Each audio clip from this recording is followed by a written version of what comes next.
Stock માર્કેટમાં જેમ stop loss આવે છે એમ તમારા બિઝનેસની અંદર પણ સ્ટોપ લોસ આવે છે. એનું નામ છે ફીડબેક.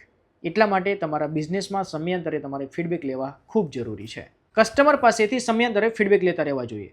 આ સ્ટ્રેટેજી મેં મારા ક્લાયન્ટની અંદર ઇમ્પ્લિમેન્ટ કરેલી છે, જે ફ્રી ઓફ સર્વે છે. તમારે સર્વે કરવા માટે કોઈ ટીમ હાયર કરવી પડે છે, અથવા તો તમારે કોઈ પ્રોસેસ સેટ કરવી પડે છે, અથવા કોઈ તમારે ટેકનોલોજી બિલ્ડ કરવી પડે છે.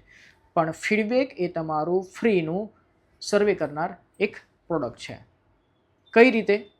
તમારા બિઝનેસની અંદર આવતા કોઈ અપડેટ, અથવા તો તમારા બિઝનેસની આવતી કોઈ મિસ્ટેક, અથવા તો તમારા ટીમ દ્વારા તમારી કોઈ ક્લાયન્ટને, અથવા તો તમારા કોઈ કસ્ટમરને, અથવા તો તમારી કોઈ થર્ડ પાર્ટીને જો તમે કોઈ નેગેટિવ રીતે, અથવા તો તમે કંઈ સંતુષ્ટકારક જવાબ નથી આપ્યો, અથવા તો સર્વિસ નથી આપી, જો તમે ફીડબેક લેશો તો એ તમને પ્રત્યુત્તર તરીકે ત્યાં જણાવી શકશે.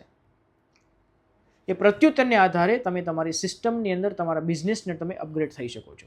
આ એવી વાત છે કે તમારા બિઝનેસમાં તમારે કેટલું અપડેટ થવું છે ને એ તમને મારું ફીડબેક જણાવે છે.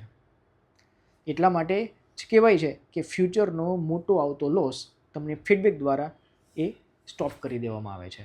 જેમ સ્ટોક માર્કેટનો સ્ટોપ લોસ આવે છે, એમ ફીડબેક એ તમારા બિઝનેસનો સ્ટોપ લોસ છે.